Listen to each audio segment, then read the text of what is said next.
A heavenly declaration, elations, and sacred messages, wishing everyone a blessed day worldwide. Today, I'd like to share with you the sacred message of God. Genesis 37:2-36. Jacob lived in the land where his father had stayed, the land of Canaan. This is the account of Jacob's family line. Joseph, a young man of 17, was tending the flocks with his brothers, the sons of Bilhah and the sons of Zilpah, his father's wives, and he brought their father a bad report about them. Now, Israel loved Joseph more than any of his other sons, because he had been born to him in his old age, and he made an ornate robe for him. When his brothers saw that their father loved him more than any of them, they hated him and could not speak a kind word to him. Joseph had a dream, and when he told it to his brothers, they hated him all the more. He said to them, "Listen to this dream I had. We were binding sheaves of grain out in the field, when suddenly my sheaf rose and stood upright, while your sheaves gathered around mine and bowed down to it." His brothers said to him,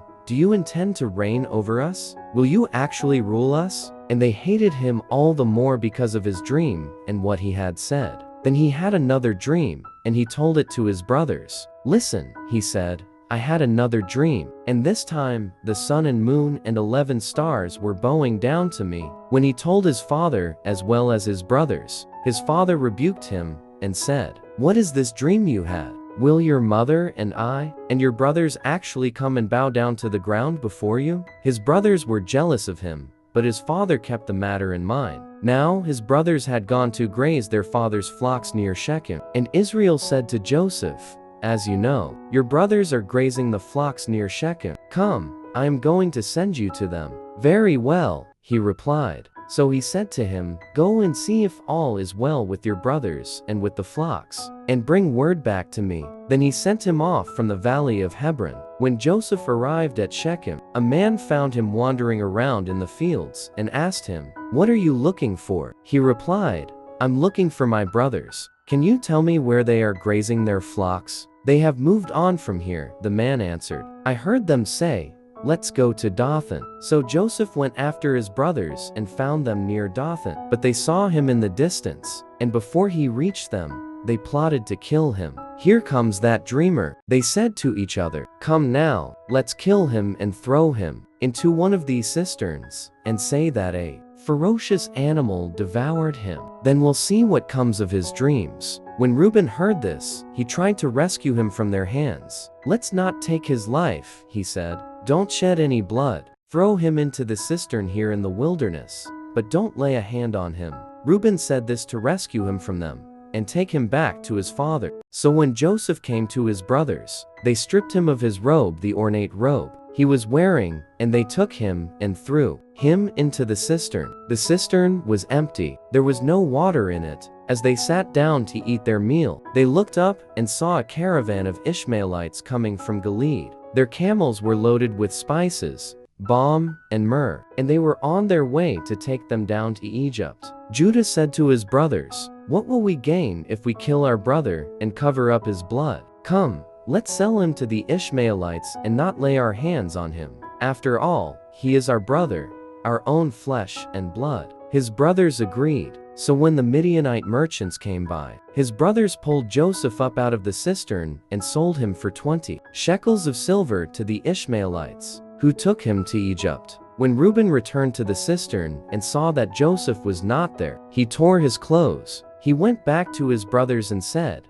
"The boy isn't there. Where can I turn now?" Then they got Joseph's robe, slaughtered a goat, and dipped the robe in the blood. They took the ornate robe back to their father and said, "We found this. Examine it to see whether it is your son's robe." He recognized it and said, "It is my son's robe. Some ferocious animal has devoured him. Joseph has surely been torn to pieces." Then Jacob tore his clothes, put on sackcloth, and mourned for his son many days. All his sons and daughters came to comfort him, but he refused to be comforted. "No," he said, "I will continue to mourn until I join my son in the grave." So his father wept for him. Meanwhile, the Midianites sold Joseph in Egypt to Potiphar, one of Pharaoh's officials, the captain of the guard. Genesis 38:30. At that time, Judah left his brothers and went down to stay with a man of Adullam named Hirah. There Judah met the daughter of a Canaanite man named Shua. He married her and made love to her. She became pregnant and gave birth to a son, who was named Er. She conceived again and gave birth to a son, and named him Onan. She gave birth to still another son, and named him Shelah. It was at Kezib that she gave birth to him. Judah got a wife for her, his firstborn, and her name was Tamar. But Judah's firstborn, was wicked in the Lord's sight. So the Lord put him to death. Then Judah said to Onan, "Sleep with your brother's wife, and fulfill your duty to her, as a brother-in-law, to raise up offspring for your brother." But Onan knew that the child would not be his. So whenever he slept with his brother's wife, he spilled his semen on the ground to keep from providing offspring for his brother. What he did was wicked in the Lord's sight. So the Lord put him to death also. Judah then said to his daughter-in-law Tamar, "Live as a widow in your father's household until my son Shelah grows up." For he thought, he may die too, just like his brothers. So Tamar went to live in her father's household. After a long time, Judah's wife, the daughter of Shua, died. When Judah had recovered from his grief, he went up to Timnah, to the men who were shearing his sheep, and his friend Hirah the Adullamite went with him. When Tamar was told, "Your father-in-law is on his way to Timnah to shear his sheep," she took off her widow's clothes, covered herself with a veil to disguise herself, and then sat down at the entrance to Enaim, which is on the road to Timnah. For she saw that, though Shelah had now grown up, she had not been given to him as his wife. When Judah saw her, he thought she was a prostitute, for she had covered her face. Not realizing that she was his daughter-in-law, he went over to her by the roadside and said, "Come now, let me sleep with you." "And what will you give me to sleep with you?" she asked. "I'll send you a young goat from my flock," he said. "Will you give me something as a pledge until you send it?" she asked. He said, "What pledge should I give you?" "Your seal and its cord, and the staff in your hand," she answered. So he gave them to her and slept with her, and she became pregnant by him. After she left, she took off her veil and put on her widow's clothes again. Meanwhile, Judah sent the young goat by his friend, the Adullamite, in order to get his pledge back from the woman. But he did not find her. He asked the men who lived there, "Where is the shrine prostitute who was beside the road at Enaim?"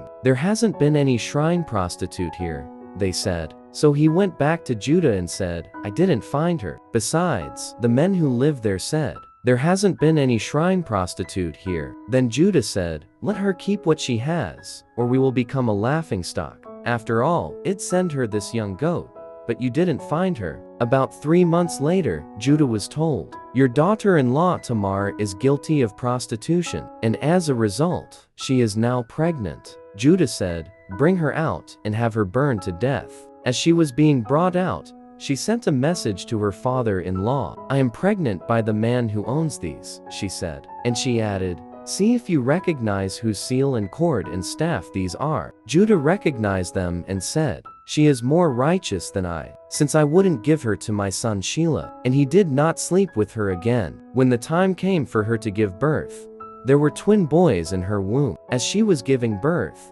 one of them put out his hand. So the midwife took a scarlet thread and tied it on his wrist and said, "This one came out first." But when he drew back his hand, his brother came out, and she said, "So this is how you have broken out." And he was named Perez. Then his brother, who had the scarlet thread on his wrist, came out, and he was named Zerah. Genesis 39:2-23. Now, Joseph had been taken down to Egypt. Potiphar, an Egyptian who was one of Pharaoh's officials, the captain of the guard, bought him from the Ishmaelites who had taken him there. The Lord was with Joseph, so that he prospered, and he lived in the house of his Egyptian master. When his master saw that the Lord was with him, and that the Lord gave him success in everything he did, Joseph found favor in his eyes and became his attendant. Potiphar put him in charge of his household, and he entrusted to his care everything he owned. From the time he put him in charge of his household and of all that he owned, the Lord blessed the household of the Egyptian because of Joseph. The blessing of the Lord was on everything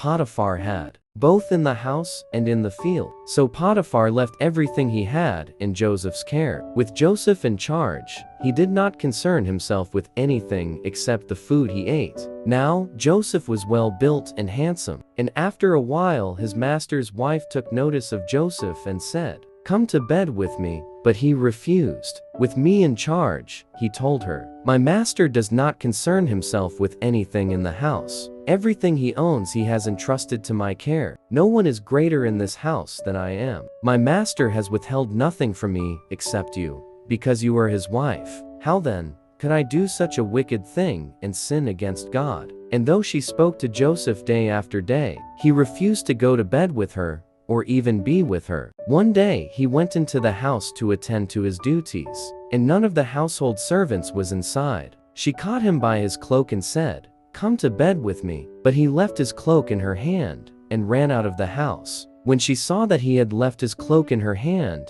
and had run out of the house, she called her household servants. "Look," she said to them, "this Hebrew has been brought to us to make sport of us. He came in here to sleep with me, but I screamed. When he heard me scream for help, he left his cloak beside me and ran out of the house." She kept his cloak beside her until his master came home. Then she told him this story: "That Hebrew slave you brought us came to me to make sport of me. But as soon as I screamed for help, he left his cloak beside me and ran out of the house." When his master heard the story, his wife told him, saying, "This is how your slave treated me." He burned with anger. Joseph's master took him and put him in prison, the place where the king's prisoners were confined. But while Joseph was there in the prison, the Lord was with him. He showed him kindness and granted him favor in the eyes of the prison warden. So the warden put Joseph in charge of all those held in the prison, and he was made responsible for all that was done there. The warden paid no attention to anything under Joseph's care, because the Lord was with Joseph